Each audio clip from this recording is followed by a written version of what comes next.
تو ہوں بزرگ کتنے مر گئے نے؟ سارے ملک ہی پورے ختم ہو گئے نے. پورا عراق ختم ہو گیا, پورا افغانستان تباہ و برباد ہو گیا, پورا شام برباد ہو گیا, پاکستان کی بھی کمر ٹوٹ گئی. اب آپ کے بزرگ کدھر مرے ہوئے جو پل بچاتے رہے ہیں؟ اپنی حفاظت کر کے بتائیں آپ.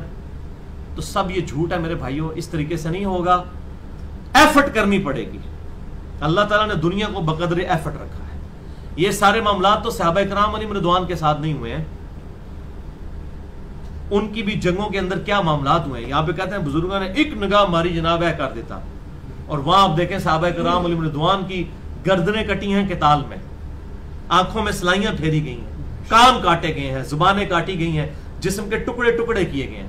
تو آپ کے بزرگوں کے مرتبے صحابہ کرام سے زیادہ ہے؟ معاذ اللہ, استغفر اللہ. نہ آپ کو بیان کرتے ہوئے شرم و حیا آتی ہے, نہ سننے والوں کو کہ ان سے پوچھیں کہ یہ کیا آپ دین لوگوں کو سکھا رہے ہیں. اور میں آپ کو بتا رہا ہوں اس وقت اسلام کے اوپر, اسلام کے ساتھ سب سے بڑی دشمنی یہ علماء کر رہے ہیں, جو اس طرح کی قصے کہانیاں سنا سنا کے اپنے بزرگوں کے بارے میں لوگوں کو دین کی غلط پکچر پیش کر رہے ہیں.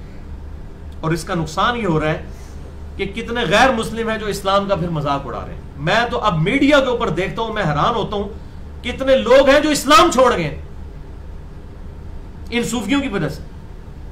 اسلام قبول کیا, ان کی حرکتیں دیکھی, انہوں نے کہا یہی کچھ ہم نے کرنا تھا تو ہم ادھر ہی ٹھیک تھے, اسلام ہی چھوڑ گئے, الٹے اسلام کے مخالفین بنے ہوئے ہیں.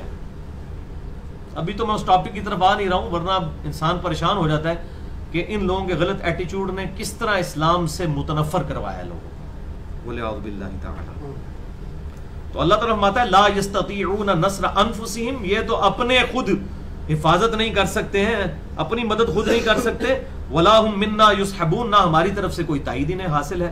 یعنی یہ جو ان کا عقیدہ ہے نا کہ جی فلاں کوئی بزرگ یا فلاں کوئی آلہہ یا کوئی فلاں بت ہے, اے بھی اللہ دی اطاعت والی کرتے ہیں, اللہ کے اذن کے ساتھ ہی کرتے ہیں. اللہ تعالیٰ فرماتا ہے کوئی ہماری طرف سے کسی کو اذن نہیں ہے, نہ ہماری تائید حاصل ہے کسی کو, اور نہ ہمارے مقابلے پہ آگے کوئی دھوس سے ہم سے بات منوا سکتا ہے.